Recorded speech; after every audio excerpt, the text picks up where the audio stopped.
Hello, foundlings, and welcome back to A Tale of Remembrance. This is episode 6, and I am Quentin, your game master for this evening, and I am joined by the only player in this campaign. Oh, that's me. You are the only player. One. Yeah, that's kind of lonely. Back in the olden days of I know, yore. it throws me off a little bit, but hi, foundlings. My name is Emily. In the past, I've played Snow, but today I'm playing Aurora. It's the same person. Is the same person, but without her memories. And she is accompanied by a white wolf who she has heard the name of, but she's been completely ignoring as so far. Picking up where last we left off, you hear the clopping of hoof steps and the rhythmic cadence of over a dozen marching men, as you are carried away from the sound of crackling fire. You are sat upon the wagon next to its driver, a very large, grizzled man with a long, brown, braided beard, who you have been introduced to as Hjold Steelside Bjornsson. You had recently parlayed with a man to take you and your compatriots captive, as you wanted a glance inside to where these captives are being taken. Equal parts astonished and intrigued by your request, Hjold accepted on the condition that you would keep him company during the journey. So wait, Hjold is bald on top, but has a long braided beard, or is this like? No, he has hair. It's okay. Just like it's long and it's combed back. Oh well, the way you described it, I thought you were to say he has like long braided hair, but no, you went straight to the beard. It's so I'm beard. like, does he have hair? I mean, he would probably have the sides of his head would be shaven, and he would have tattoos there. But he definitely does have hair on top of his head, but it is pulled back also in a long braid. It does look like this individual is trying to strike up a conversation with you as you are riding on your way with the rest of this caravan of men. Oh, what does he say? I have known many women from these parts, but you are far too beautiful to be one of them. What brings you here? Your flattery is quite impressive.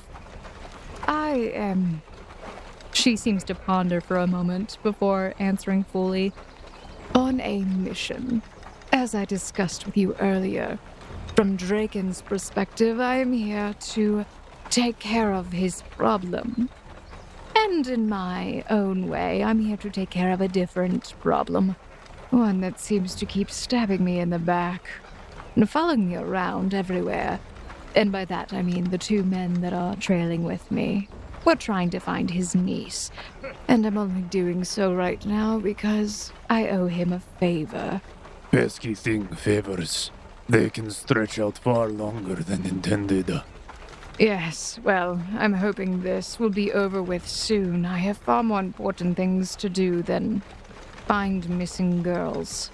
A word of advice. I laid rotting in the same house, day in, day out for many years, doing nothing but favors. If there is something pressing you need to take care of, take some agency and get it done.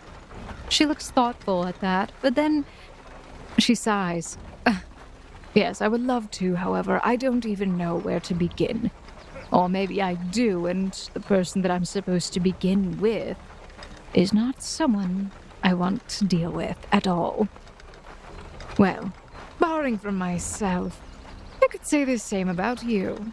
I've seen many men in this region, and none appear as you all do.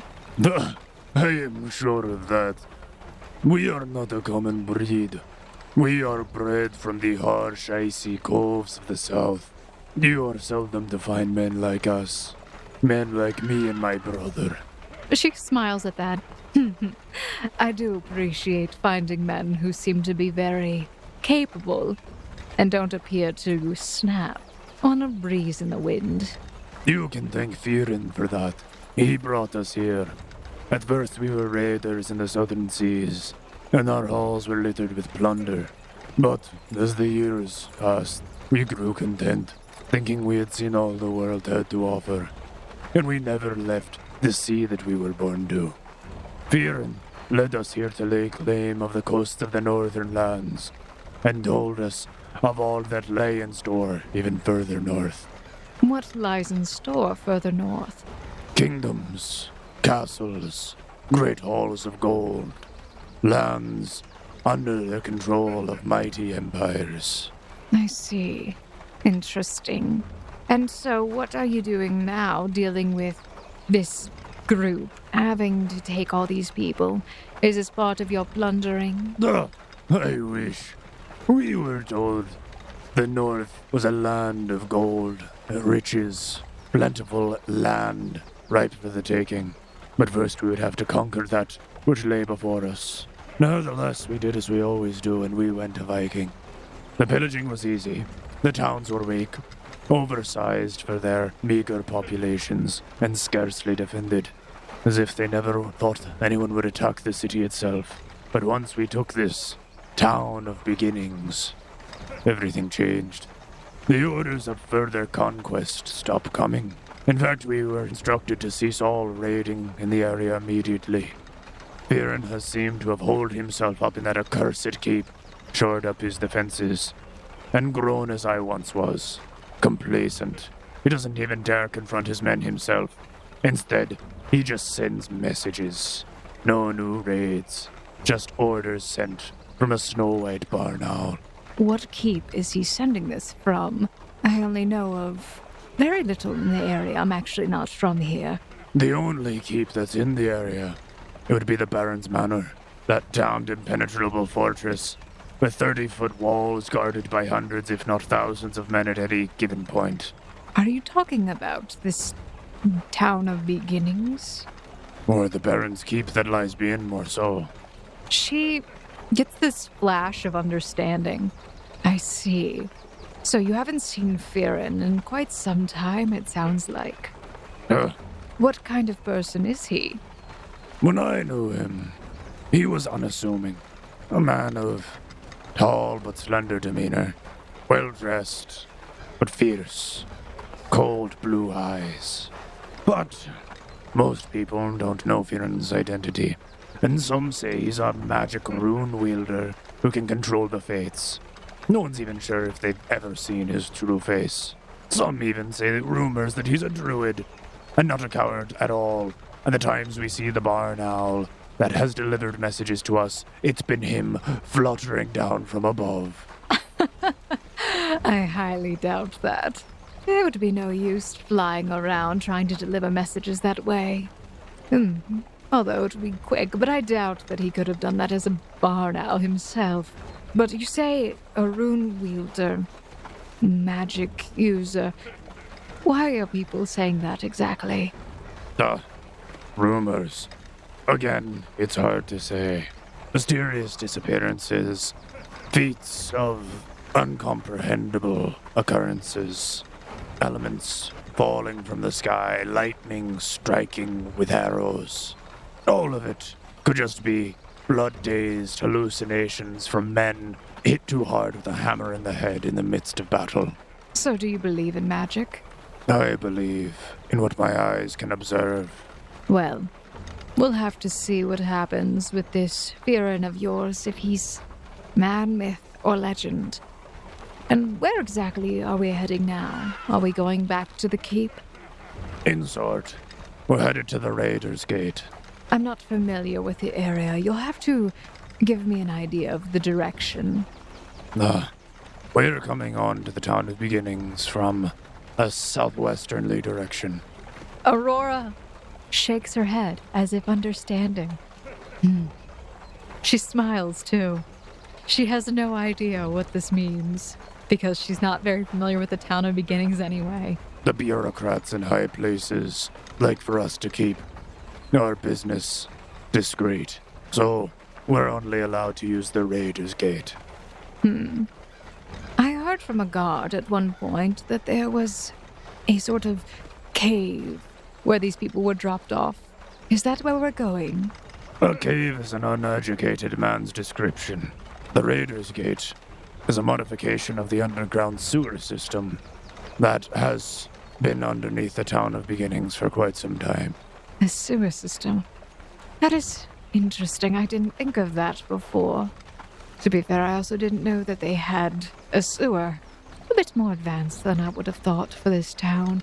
It's quite run down inside. I don't know if you've seen it. Seen it? I was the one who took it. This is what Matthew meant by being beset by raiders and bandits and pillagers. I understand now. Everything is sort of coming together. I wish it were that simple in other ways. Most of the time, it is. But you just have to be asking the right questions. About how far out are we from getting to this Raiders Gate? Oh, well, it won't be tonight. We will be camping out for the evening. All right. Well, I guess we can keep each other company then by discussing further. And she would continue to have a conversation with him during the ride. He would make mention of how he has been growingly discontent with the leadership and how this discontentment comes from the lack of action that has been occurring recently. Other than that, he would talk about how all of his men feel likewise and are all very loyal to him. I seem to recall that you were the man who said he wouldn't betray Theorin. If you beg to recall, I also said, at the very least, I know what lies against those who do. Well, perhaps you can share with me what lies ahead. Maybe you and I have some common interests. Theorin is a simple but effective man.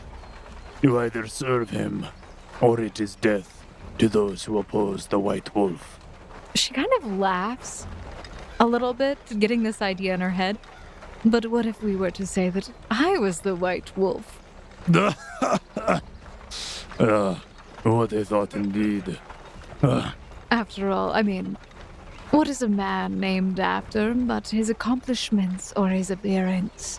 Or his companion? And she looks over at the White Wolf on the side. I would be careful for who you say it to, for the common folk. And Hjold kind of nods around to some of his men. They may buy your tale, but for anyone experienced, they would know him by his deeds and his actions. It could work, but it would be a high-stakes game that you play. She feels quite confident in her response as she answers.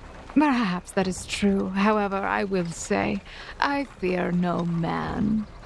If you are so dissatisfied with your leadership as it is, then you either usurp them and become the leader yourself, or fall under a more powerful leader's banner.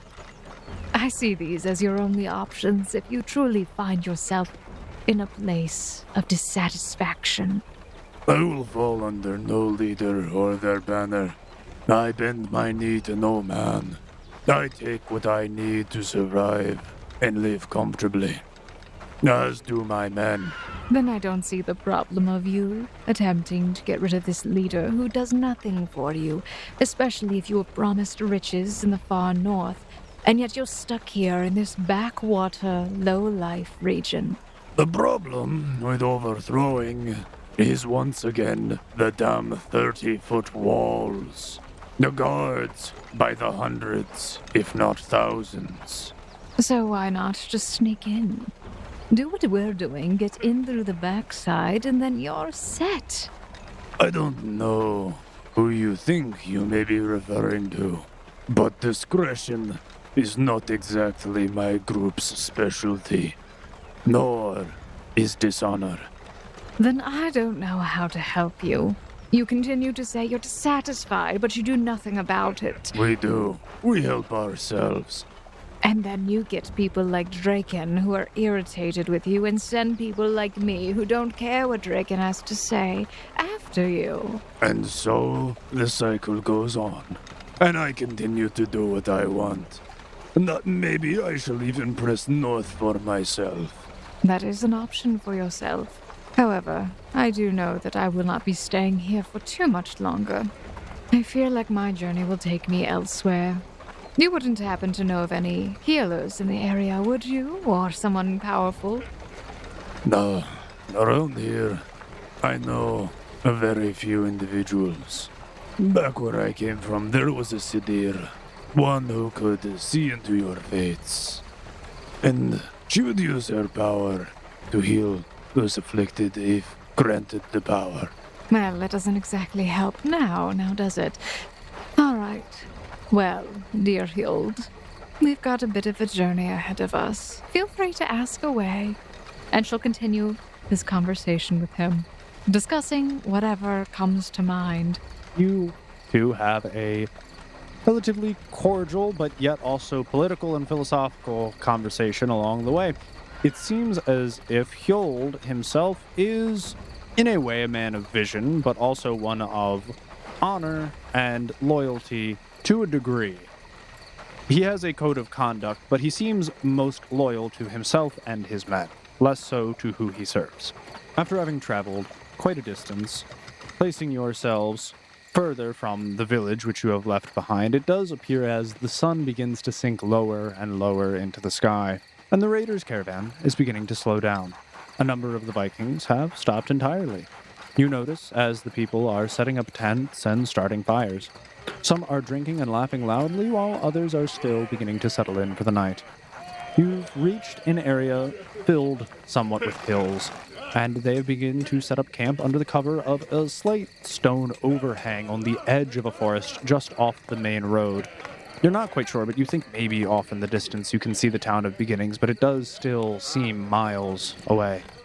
After coming to a complete stop, you hear as Hjold jumps from the driver's seat and begins walking around the front of the wagon, past the horses, until he makes his way to your side and offers you a hand, along with a few words. Would you like a tent, my dear? Or would you rather sleep in the wagon with your companions? Hold on, this is me. I didn't really think about that. Okay. It seems a bit cramped back there now, doesn't it? No. Did you say that out loud? Yeah. He chuckles at this. You seem to have broken his composure, as he did not expect this level of humor.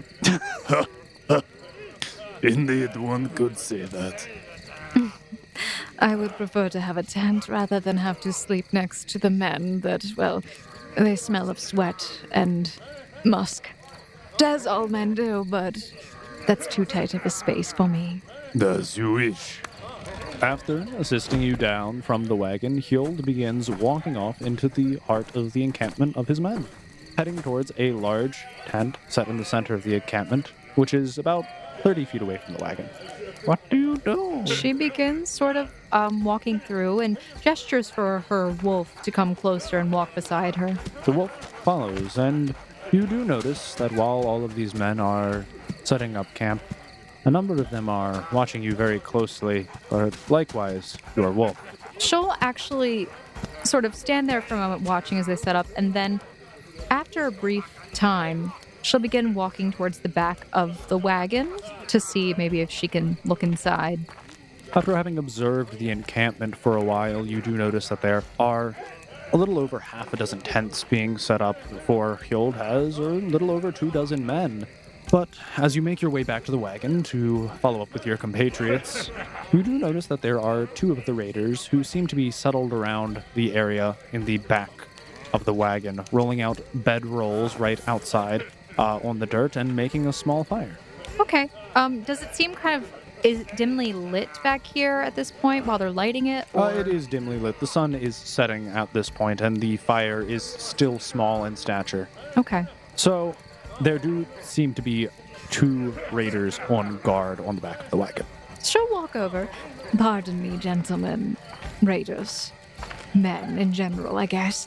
They chuckle at your indistinction on what you should call them, and to that, in their merriment, they raise their glasses and then take a deep swallow of whatever they appear to be drinking. Is their campfire lit yet, or are they still kind of... It is indeed lit. It's just small in stature. But they do allow you to pass, if you wish, and you are able to make your way to the back of the wagon. She'll peer inside. Is she able to see in there? Stepping onto the wooden ledge at the back of the wagon, you brush past the flap covering the entrance, and you get a better look at the people inside. So I can... Is it, like... Oh, it is, like, dark. Okay. There's no lighting in there. She squints her eyes a little bit and then sort of wills for there to be light of some kind, just hoping that it'd be a little bit brighter. Like, I wish I had some light on me right now. In doing so, a little wisp of light appears and seems to dance around a little, followed by 4 more who dance around. My gosh. And they kind of float in. Whoa, dancing lights? These are dancing that's lights. crazy. Lighting up the interior of the wagon. and they seem to move around her, although she's not doing anything. She just kind of is expecting weird stuff to happen at this point. Fair enough. Having seemingly willed light into existence, you get a better view of the people inside. How do they react to that? Most of the people in the wagon kind of cower in fear and are silently sobbing to themselves. They seem filled with fear by you. Not necessarily due to your magic, though that is also immensely alarming, but you do notice that, and you know him well enough to know it is not fear of you, but Prescott himself seems astounded, as well does Harrison. Prescott.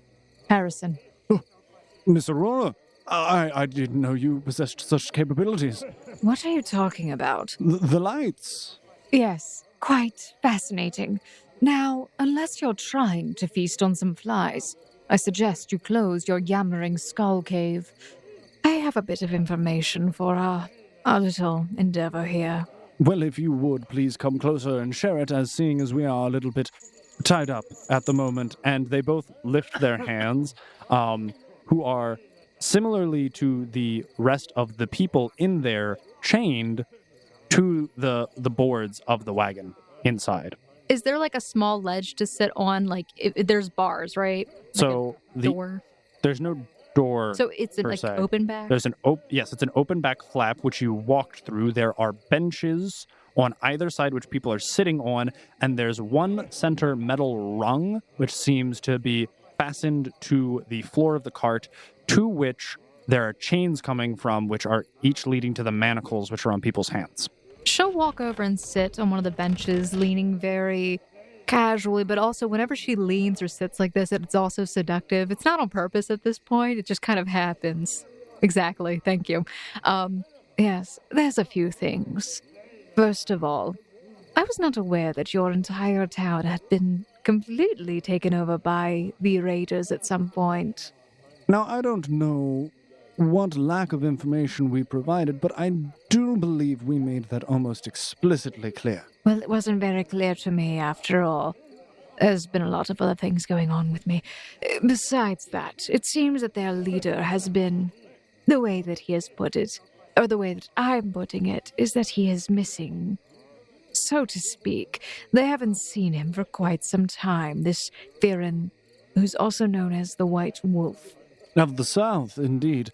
I have heard of him, but mostly only in name and directive.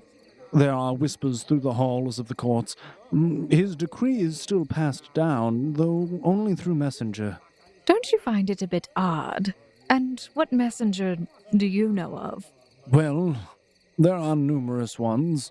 One of them is actually with us here. He has his talons in many things across the nation.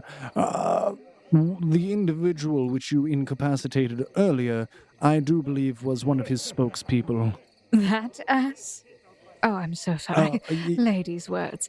That fool? Yes, Spiaggia. I'm sorry. Are you catching a cold? What was that? No, it is indeed a name of foreign descent. Spiaggia Silvertongue is what he goes by. Not much of a silver tongue if he can't even catch his breath. I'll have to go find this silver tongue. I'm not going for the first name. I'll butcher it, and honestly, I feel like that's going to make our relationship so much worse. As you make mention of this, one of the battered women, dressed in trampled, muddied, marred clothes, yanks at her chains and comes closest to you. Liars, all of them. Trust no one. There are snakes in the grass, and every word they speak is poison to your mind. She seems to be grasping towards you. She seems very panicked by your statement. She'll lean forward a little bit towards her then, keeping her head somewhat tilted up. She's better than everyone in here, obviously. What do you mean by that exactly? Spiaggia came to our village once, and it was Spiaggia we met at the capital. Not I, but representatives from the village. It was he who heeded our concerns. He told us we would be safe from raiders, that no harm would come to anyone under the Baron's protection. And look at us now. Snakes in the grass, all of them. I'm starting to see the issues here. Well, I'll take my leave then, gentlemen. Have a good evening together. Wait, Miss Aurora, you can't possibly mean you're leaving us here. And furthermore, if you are doing so, you can't possibly mean that you are going out to be with them instead. Harrison will do you no good if he's in here. I think I'll be all right. Besides, get to know the common folk. It would be good for you, Prescott. Bring yourself down a little bit. Have fun. Ta-ta. And she'll leave. As you're exiting, it feels as if there's a tugging on the back of your dress, as if someone has deigned to touch you. She glares over her shoulder downward. Like there's this flash of fury. But as you turn around, you notice that it is but a feeble old man who is grasping at you with the only arm he has left to do so with. Stop it! It's not fair! I have no feelings! Careful where you step. They are all snakes lying in the grass, awaiting their next victim. And with looks like yours, I can only imagine what snake-like men would do. She'll smile and lean down at him. I appreciate your concern, old man. I can take care of myself. Should anyone overstep, they will quickly learn their place. Everyone has a place in this world, even snakes in the grass. And so she'll get up and then, again, begin walking out. Exiting the wagon, you see there still are the two guards. They seem to be having merriment and are swigging more of whatever fills their stein. The fire before them lit and has roared to life more so as the evening has come before you.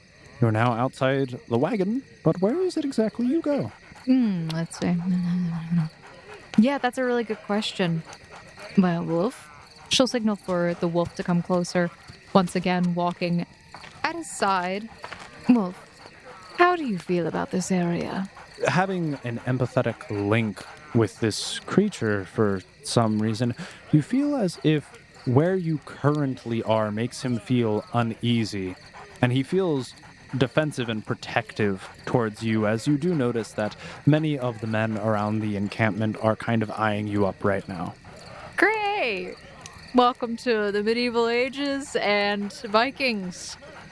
Well, Wolf, you may bare your fangs if you wish. We are going to go and find this silver-tongued fellow. And so she'll start moving around, trying to find the guy that she suffocated earlier in the day. What are you doing exactly to find him? Are you, peeking in people's tents? If it's not obvious, if he's not outside, she'll probably just sit down by a fireplace, probably closer to the large tent. Making your way through the encampment, you do not blatantly see him amongst any of the people. It seems as he is nowhere to be seen. Perhaps he's tending to his wounds at a nearby tent and resting. She'll ask one of the men who are probably near the fire about where he might be. You go up to one of the individuals, interrupting his festivities, I might add. All of the men here are drinking quite heartily after a successful day's of Viking. And you tap on this individual's shoulder, making note to him as all of the people are very hard to interrupt. And he responds, Oh, what is it you want, lads? I'm looking for your friend. What is his name? No, you gotta be more specific. All my lads are right here around me. Okay, probably not your friend. The man who is a messenger from Firin. No, that weasel. I haven't seen him since you kicked him on his arse. A well-deserved kicking on his ass, I will say. Oh, indeed. Some of the men might have taken up arms, but I was the one who laughed. I like you already. She laughs a little bit. Oh, and I like you too. and he kind of looks you up and down. What do you want Spjarja for? I'm sure he won't be keeping you warm at night. Not to keep me warm at night, honestly. I just have some questions for him regarding Firin. After all, I am coming from the town of beginnings, on an errand.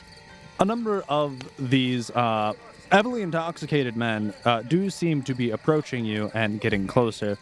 But as they do so, there does very abruptly seem to be an entire another person in between you and the person that you are talking to. Oh, the wolf? I don't know. No, for in fact it is a person, a very large, wide, stinky, musky person, but a person nonetheless. And eventually you do realize the familiar face from the back of his long brown braided hair, and you hear the deep, husky voice. She'll be coming with me to my tent. And he turns around and grabs you by the wrist and almost begins walking off with you. She'll sort of stumble after him, a little surprised to be dragged somewhere, and also somewhat indignant about this. I can walk myself, you know. Then I advise you do so. And Hjold pushes aside the fur entrance of the large tent and gestures for you to enter. Very well. She goes in. You can hear as you're entering that a number of the drunken raiders are hooting and hollering and cheering Hjold's name, but they all do eventually seem to be settling down for the evening. Aurora will think to the wolf, sit outside the tent and guard it. And if I need you, you know what to do. And the wolf does not enter, even though Hjold kind of stares at it for a moment, wondering if it would. I figured you would feel unsafe with a large wolf inside your tent. He'll stay outside, as long as I don't call for him. I figured you'd feel safer with a giant wolf by your side. She'll shrug. I'm confident in my own abilities. I am not confident of them outside. He smiles at this, and you do hear him murmur something off to the individuals outside. Am I able to catch what he says? You can roll a perception. Oh my gosh, the first dice roll of the night. Woo! 15. Nope, he's not trying to hide it. He shouts quite loud and boisterously. Okay, so it wasn't a murmur. Make sure there's a watch tonight. Include 2 men at the front of my tent. No one's to interrupt me tonight. And he seems to turn, closing the flap of his tent, and he walks in. She'll chuckle. Inside, you can see that this tent is quite spacious. The fur tent is pitched to have an 8-foot-tall ceiling, and it seems large enough that there's even a back section which is separated by a separate sackcloth sheet. Immediately in front of you, you are standing beside a very large hearth roaring with a fire and a few tree stumps with cloth cushions on them. In the back corner, there's a table with a pitcher and diningware towards the back left. And on the other side, there seems to be a large wooden basin. Hjold, entering fully now, begins walking over to this back table, his back facing you, and you can hear the unclasping of buckles and belts as you see he's removing them and placing them on the table. Sheathed on the belt appears to be 2 short swords. Likewise, he removes a giant axe, a spear, and many knives. And then he grabs the pitcher and 2 wooden cups which are sitting at the table, proceeds to walk over to the hearth, and sits on one of the stumps by the fire. Care to join me? Why not? She'll walk over and take a seat on the other one. He offers you one of the 2 wooden cups, which he seems to be filling with some darker liquid. We'll see today how I handle myself with liquor. How exciting. I wonder if this is something I did outside of this. He seems to have poured some form of darker fluid into these 2 wooden cups and is currently offering you one. She'll take it and hold it momentarily, watching to see if he drinks it first. Oh, he absolutely does. He doesn't hesitate or look to see if you're hesitating. He sets down the pitcher and immediately takes a swill. She'll take a sip of it, Roll a fortitude save. testing it. It's a 15 again. That's not bad. Confirming your suspicions, the taste is overbearing almost immediately, and you can definitely tell that this is no grape juice, and certainly far from water. What a wonderful flavor. It is what we have. Certainly not the best vintage. But beggars can't be choosers. I suppose so. She'll slowly sip on it, trying to stomach it and seeing how she feels. He kind of nods over in your direction. You are wise to be wary. There are not many people who would be so accommodating. I am aware. I have met... Well, actually, most people that I've met have been friendly. Overly so. It's quite concerning. I wonder half the time these people get taken over so easily. Then you have been one of the lucky ones. Indeed. Though you may not believe this, I am as wary of you as you probably are of me. Though maybe not as wary as either of us are of my band of men. It is sad if you have to feel so wary of their decisions. Although men who are quite, Drunk. yes. I trust those men with my life. But maybe not that so with the lives of others. That is fair. So are you married? It's just a general question. It's small talk. You hear as he gulps very loudly at the question, as if it has caught him off guard. Well, that is quite the reaction. I was once. I sort of remember you bringing this up earlier. Did she die or did she leave you? Arguably, I left her. She did not share in my ambition. She was content to be the wife of a goat herder for the rest of her life. On a small farm on an inlet that no one has ever heard of. I wanted more for my family. And I have gone out now to take it. Who knows if my wife will be back there for me, if I go back. Aurora sort of stares at the cup in her hands into the dark liquid as he's talking about this. That is quite the sad story. But I suppose you'll have to find out how it ends. Life is filled with sad stories, and most of them do not end well. It is what we make of it, in the here and the now, that keeps them worth going on. She'll raise her glass to that and take a small sip again. A very small sip, I Very, imagine. very small sip. This conversation, this is how it's going to go unless he asks her any particular questions. She doesn't really talk much about herself and sort of lets the conversation meander on in small talk. After Hjold has drank only one cup of whatever this strange ale is that he's poured you, he seems to take off his boots, leaving them by the fire, and he seems to walk back to the sackcloth area of the tent. This is where you'll be sleeping tonight. And he gestures towards it. Oh, okay. Wait, hold on. Wait, is it the same area? Same way as what? I'm so confused. There is... One area. There's a big tent. Yeah. A tent's a circle. Yeah. Yeah. Okay.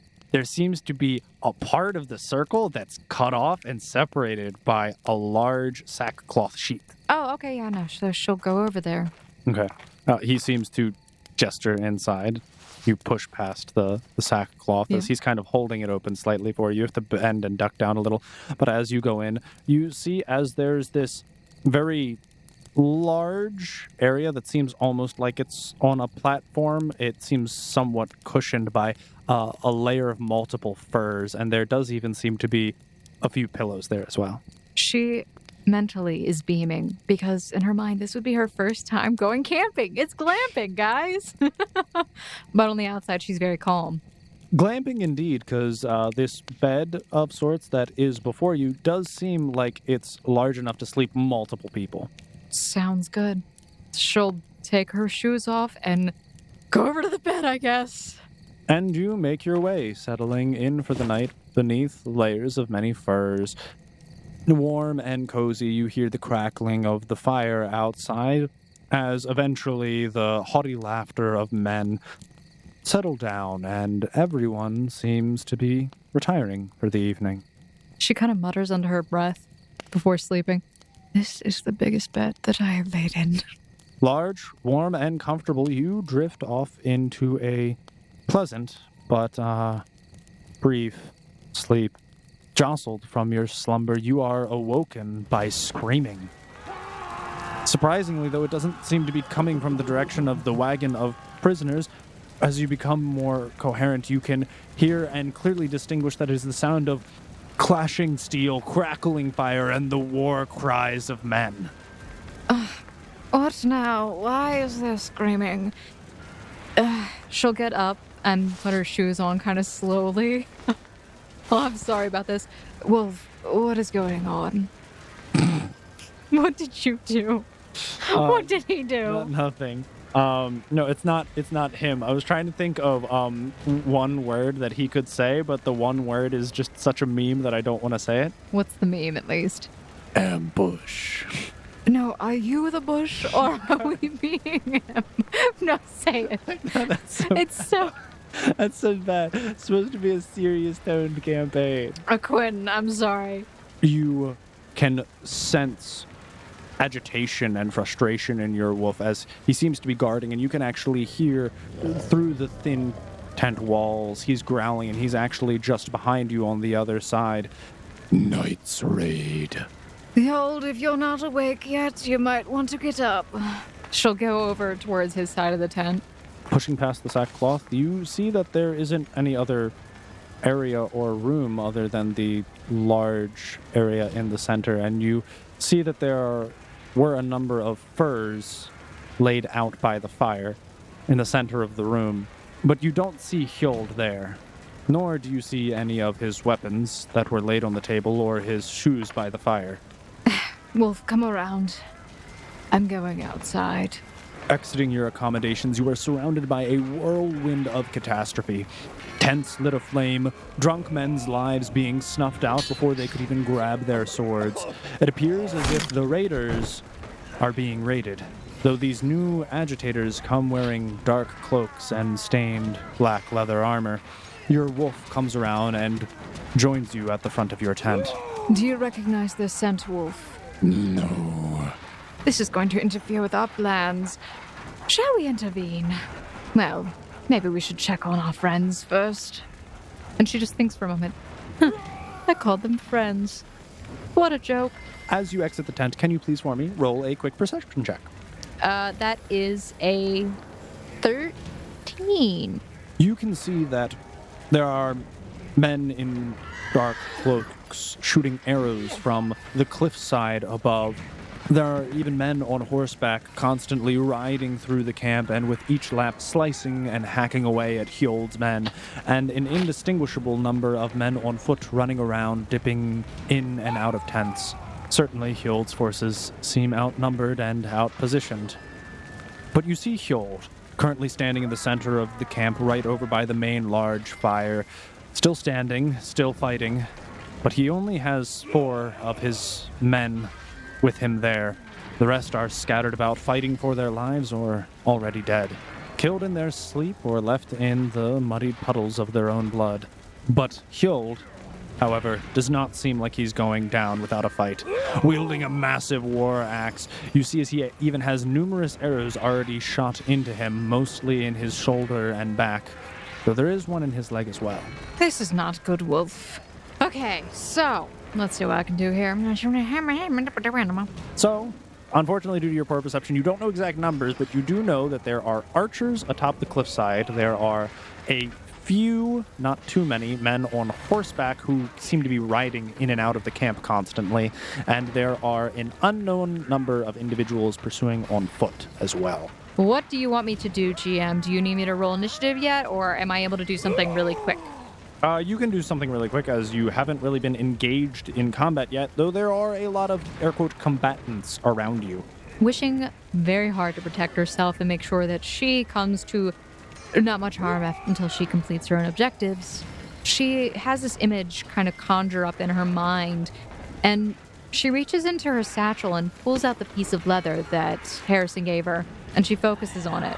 And this blue kind of aura surrounds her body. And she casts basically mage armor on herself.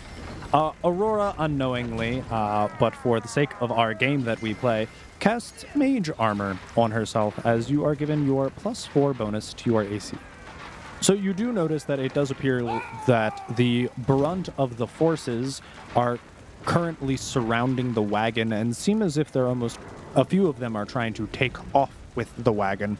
However, in between you and that wagon, Hjold does seem to be struggling, fending off 2 people at once, and it appears as if some horse rider is attempting and charging in currently at the moment. Let's see what you're made of, Hjold. Wolf, let's have a bit of fun ourselves, shall we? Fun. Feast to your heart's content, dear Wolf. And she'll gesture in the direction of the closest invader. And you do see as the wolf eagerly pounces immediately into action, jumping on this raider who was also approaching Hjold, but then turned his sights on you. The look on this raider's eye seems to have turned to terror as the wolf now has his eyes set on the aggressor. He pounces on, and the scream does not last long, however, as the man's throat is ripped out of his body. Let's have some more fun, Wolf. This is wonderful. All right, so there is arguably now somewhat of a pathway cleared for you if you wanted to. You could make your way over to the wagon, as I know you were interested in Checking up on the people. on the people. Yes. All right, so she'll begin making her way over there. She'll actually mount up on the wolf to make things a bit easier.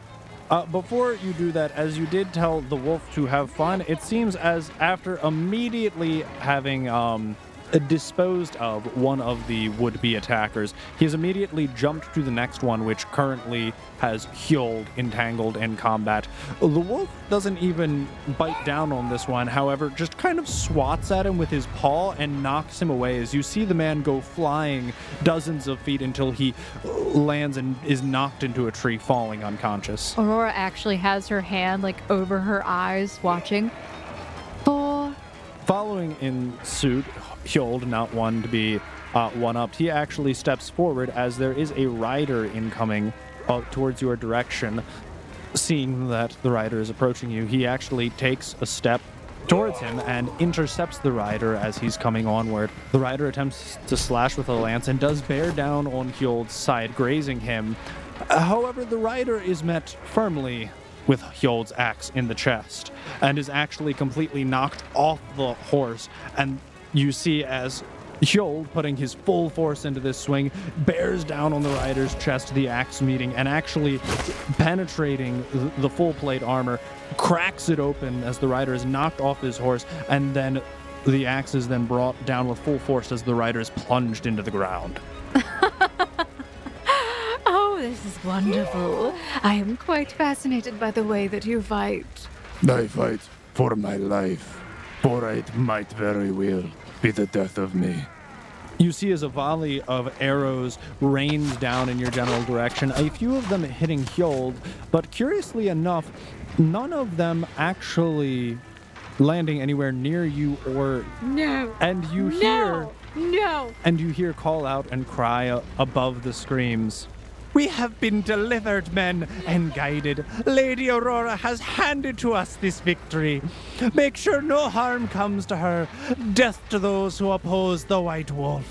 What is going on? Hold on. I'm being taken advantage of. And you see as atop the hill with the archers is Spjarja Silvertongue. Silvertongue. I should have killed him when I had the chance. That rat. Actually, I believe you were warned that he was a snake. That snake in the grass. Well then, I see how it is. She clenches her fist so hard she actually causes herself to bleed a little bit. Well, Hjold, it seems I have a pest I must exterminate. You have things here, do you not? More than enough to keep me occupied. Okay. She'll actually walk up behind him and... Behind whomst? Behind Hjold, because he's nearby, correct? Yes. He is roughly 15 feet to your left. Okay. I wish you luck. And she passively is passing Cure Light Wounds on him. How much does Cure Light Wounds heal? Because that's very important.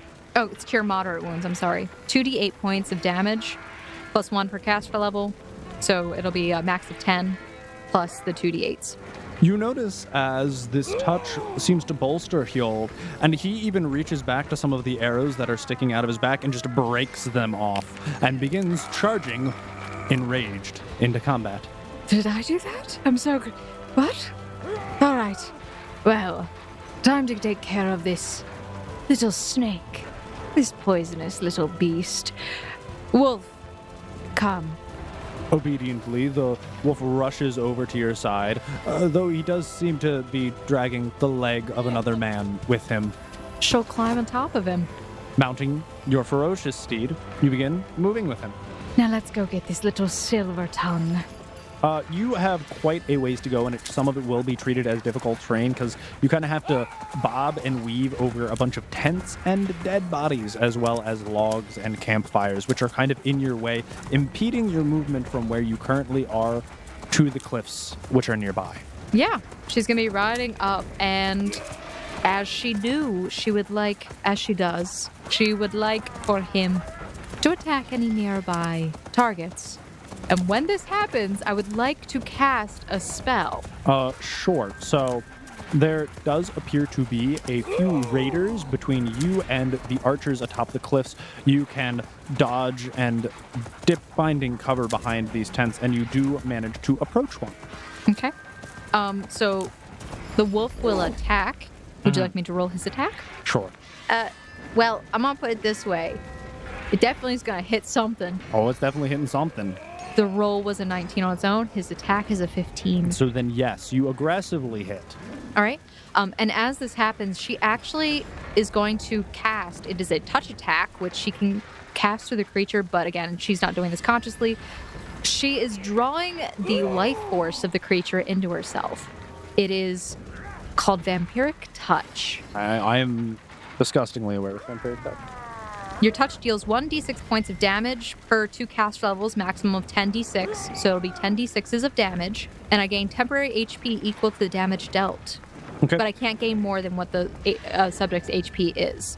And also, in addition to that, the wolf's attack is going to be dealing a massive amount of damage as well. Roll your Vampiric Touch damage. 41. Bearing down in a mighty, ferocious bite, the wolf goes to pounce at this brigand standing in your way. But as he does so, you feel enraged, wishing for that man's life to be your own, and potent black energy seems to swirl around the wolf's fangs. And before the wolf can even close its jowls, you see as the very life force of this being is almost sapped and drained. He almost withers away, his skin grows taut and gray, and you hear as when his bones break, they seem frail and brittle in the mouth of your wolf. And for your game mechanic, you gain a overheal of 15 HP. The life force of this man seems swirling around you, and you feel empowered. She laughs maniacally. That was satisfying. Well, let's go on, wolf. Empowered, you and the wolf sturdily step closer towards where you saw Spjarja and his archers atop the hill, and you are approaching now, but 30 feet away. As she gets closer with the wolf, the hex Beast of El Omen will go off. She'll cast it, basically, or she'll hex. And Beast of El Omen, it puts a minor curse upon the next enemy to see it. The enemy must make a will save or be affected by Bane. The next enemy? Mm-hmm. Just so, one? Yeah. So right now it's just one. And what does Bane do? It affects the creature closest to the familiar, is what it says. Fills your enemies with fear and doubt. Each affected creature takes a -1 penalty on attack rolls and a -1 penalty on saving throws against fear effects. Will negate it, and it lasts 1 minute per level, so it would last for 12 minutes. What is the will save? The will save DC is going to be 15. You notice as many of the archers atop the hill seem to grimace and glare at you, but none of them particularly seem affected, save for Spjarja, who seems immensely intimidated, frightened by your wolf, and even seems to cower away, backing further beyond his archers. He calls out to them. They've brainwashed the she-wolf. Kill her captors. Free her mind from this torment. Do not kill her, but restrain her. Interesting. You call me the she-wolf, and yet you see the mount that I ride. Wouldn't that make me the white wolf? If you wish to live, then lay down your arms now. Roll Intimidate. 28. A number of them seem shaken, but Spjarja seems frightened immeasurably, and in fact he grabs one of the archers closest with him, and it seems as if they are attempting to run off into the forest. However, 5 of the archers remain, and though they may be shaken, they do seem to loose a volley of arrows on you. On me? How dare you? What is your AC? My AC is an 18. Out of the 5 of them, only 2 of them managed to hit, How dare you? dealing a total of 14 damage. Okay. But we will say that it is your turn. Fine, if that's what you want. What would you like to cast? Circle of Death. What is the area that it affects? Area target, several living creatures within 40 feet radius. That would hit all 5 of the archers, but not Spjarja as he has sense fled. Yeah. It slays 1d4 hit dice worth of living creatures per caster level, max 20d4. So it's going to be the 12d4s of creatures. Okay, roll 12 d4s. 24. As you will it, infuriated that they even dare raise arms against you, you bring down your hands in a fury, causing... Would you like to describe? She glares at them, looking in a circle, and there's this line of black that kind of just surrounds them, almost like a black fire that bursts up, and their bodies just go whoosh, and ignite, and they die. I'm assuming. They just... Yes, all 5 of them, dead, instantly. Circle of death. Okay. She will pursue after the Silver Tongue. Track him now. He does get a scent-based bonus to survival. Actually, they use perception for tracking. Oh, that would probably make more sense because they're perceiving using their scent. Yes. 13. Your wolf runs up onto the ledge, but seeing no obvious path for where Spjarja may have went, seems disoriented. It tries sniffing down at the ground, but it seems overwhelmed by the scent of the intense magic that was just here and the ashes of the now recently slain and disintegrated archers. Curses. She'll try and see if she can perceive anything by sliding down off of his back and attempting to track. You may roll survival. 18. Unfortunately, due to the dimness of the night, you are not able to see anything as it is so dark out. You can't see any tracks on this stony surface. I wish there was more light. Dancing lights. And so frustrated by this dark reality, you cause light to it, and thus the entire area becomes well lit around you. Do I need to survival check again? I would ask for you to probably roll again, but I'll only give you one more attempt. That's a 23 total. You can see that there does appear to be rubble and some softer ground up further ahead, and you see footprints leading down a very steep ledge, but some of the rocks seem out of place, and it seems as if there's a trail leading off into the forest. Wolf, here. The wolf leaps into action, running and chasing off after him into the forest. Okay. Bring him back to me. Alive. Are you staying here? And you're sending the wolf? Because you no, you did hop off the wolf. Yeah, if he's charging in, I can't be... Then he'd be leaving me behind. I mean, do you wish to ride the wolf and go after him? Yeah, she's not going to let the wolf do it on his own. She'll go with him. So she'll grab onto his fur and mount back up. Storming off into the forest at night, you hear the twigs and leaves beneath your wolf's mighty powerful paws crunch as you're thundering into the darkness. It seems as if these dancing lights do seem to follow and stay close behind you as you will to see what lie before you, and you charge off into the darkness. She sees and notices the lights are behind her, and again, since this is the second time it's happened around her, she attempts to maybe direct them ahead. Willing them forward, you see that they almost align themselves in a perfect line, each one are about 30 feet apart directly in front of you, so you can see a good 100 feet ahead. Perfect. Let's get this man, wolf. As it seems as your wolf is barreling deeper and deeper into the forest, eventually you do come across a stream, and it seems as if Spjarja may have gone across it, gone down it. It's hard to tell as the wolf has lost the scent. She'll shout in frustration, and then she'll say, "All right, Silver Tongue, you think that you're going to get away? Fine. Go back to your hole and grovel there at your pitiful master's feet. When I find you, we'll just have to see how long you last, Mr. Silver Tongue, before I cut it out of you." And she'll turn back and head back towards the camp. Are you doing so at a hurried pace or at a regular pace? Hurried pace. Rushing back to the camp, you can hear that the fighting has all but ended, and you make it back, unfortunately, only to see that There are many victims. Fortunately, however, you do notice that, well, I guess it's up to you whether it's fortunate or not. Hjold is not one of them, though he does seem battered and worse for wears. A few more arrows sticking out of him and a few more slashes on his arms. Well, she'll ride back up to him. It seems you were betrayed. And nonetheless, they tried to blame me.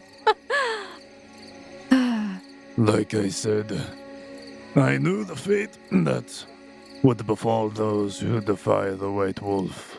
Either the one I used to know, or now it would seem yours. You handled yourself quite well. I told you. I'm confident in my abilities, and I trust in them. And you're quite capable yourself. But wait one moment. I need to go check on my companions. They are already here. And he gestures, and you do see as they are actually come running towards you. It seems that Prescott and Harrison are no longer chained and are making their way. Oh goodness, Miss Aurora, I'm so glad to see that you are safe. And I as well. I'm so happy to see that you've made it out. Well, thankfully, the last place they expected a bodyguard to be was back at the slavers' caravan. So, Prescott got us out, and from there, no one was hurt. Excellent. Well, there are a few issues here. First of all, apparently I've been dubbed the she-wolf by this silver tongue. And you know what? If that's what they want, then so be it. But that's not exactly the real issue. It comes down to this. Who ordered it? You will find that there are numerous people who do pull strings over in the Baron's Manor, but mostly there is one in charge of most deeds. Draken. I would be careful. If this was an attempt to collect you and it has since failed, and also an attempt on Hjold's life, returning to the capital would likely prove adverse. Are you saying that we should abandon it? Which means that we will leave behind any traces for your niece. I mostly state that we should approach it with extreme caution. Indeed, there is now a hit on all of our heads. Whether it was Draken or Furin, one thing I know is men in power do not like to fail. This will be only the first attempt on, at least my life. It seemed as if they wanted you quite specifically. And he nods in your direction. Yes. I'm not exactly sure why. Perhaps it's because I literally have the emblem of a white wolf. But I'm curious as to why. Harrison. Yes, Miss Aurora? Perhaps you should take Sir Prescott and return to the town of beginnings. Well, as Prescott has just mentioned, we might not be able to do that so lackadaisically now. If it was Draken, Prescott was the one who ushered that we travel with you, and therefore if we came back alive, they would likely question us as to your whereabouts. That is fine. They can question. They may question us a little bit more severely, as in they have just demonstrated such. It's your choice on what you do. I, for one, however... No. I doubt it was Draken. He doesn't seem like the type. He has far too much of an interest in me to do this. There is something deeper at play, something more foul. She sighs heavily. Besides, Prescott, I cannot so easily abandon the only lead that I have, as much as I loathe it. I'm not saying that we abandon, but maybe regather ourselves. I'm sorry, I'm struggling to follow what you mean by regather. I'm perfectly fine. Surely enough, I do see. How do you suppose that we approach things then? Waltz straight in the front doors? Why not? What are they going to do? Send more men this time. So we kill them all? While I do occasionally appreciate your confidence, I must say that some of us are lacking in such extreme measures that you have. Then go off and hide. The longer this takes. I do appreciate your capability, but you may wish to heed the advice. The capital is very well defended. We staved off but a few dozen men. In there, at whoever's command, they could have hundreds. We were fortunate today, and by that I mean we got out with our lives. Of my 27 men, I have 5 remaining.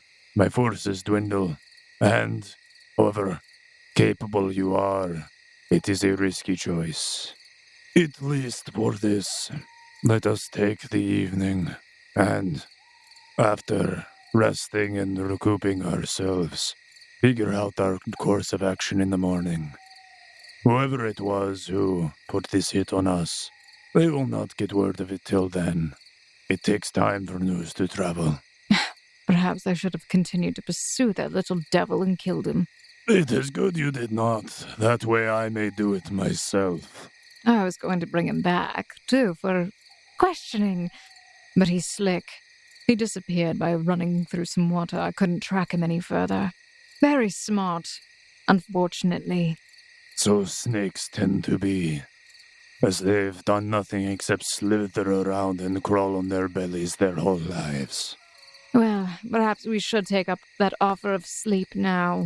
I feel as though it's going to be a very long next few days. So you all go to retire, though in a much more tight-knit group than you once were before. It seems as everyone is kind of gathered around the same fire, all huddled in and kind of cautious but wary. You all take a moment to collect yourselves, sitting down and closing your eyes.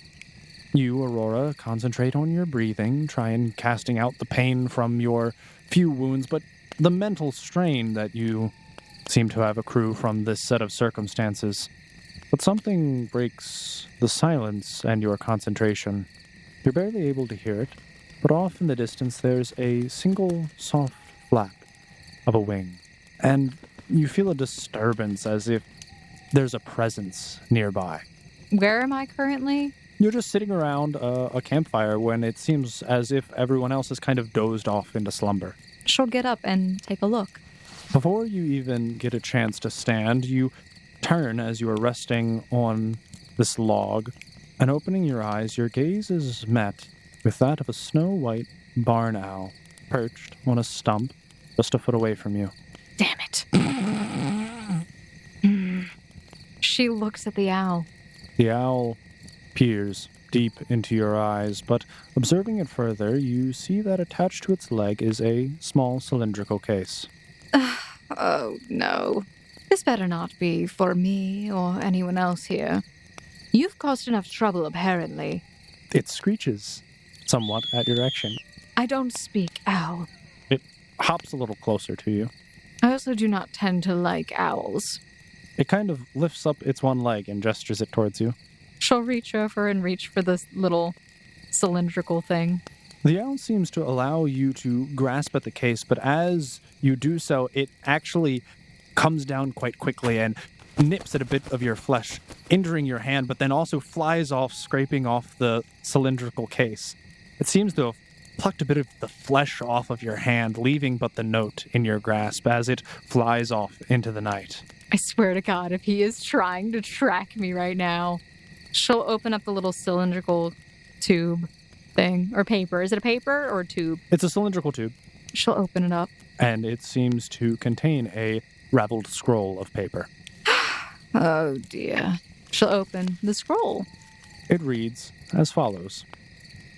I hope you understand now that those that defy my wishes are not long for this world, and those that lie to me are not far after them. If you wish to see the Raider's Gate, then you shall meet me there, for I have waiting for you a gesture of good faith. If you decide to flee, fret not, for I shall pursue. Who wrote this? And that is where we're going to end off this episode of A Tale of Remembrance, Honor Amongst Thieves.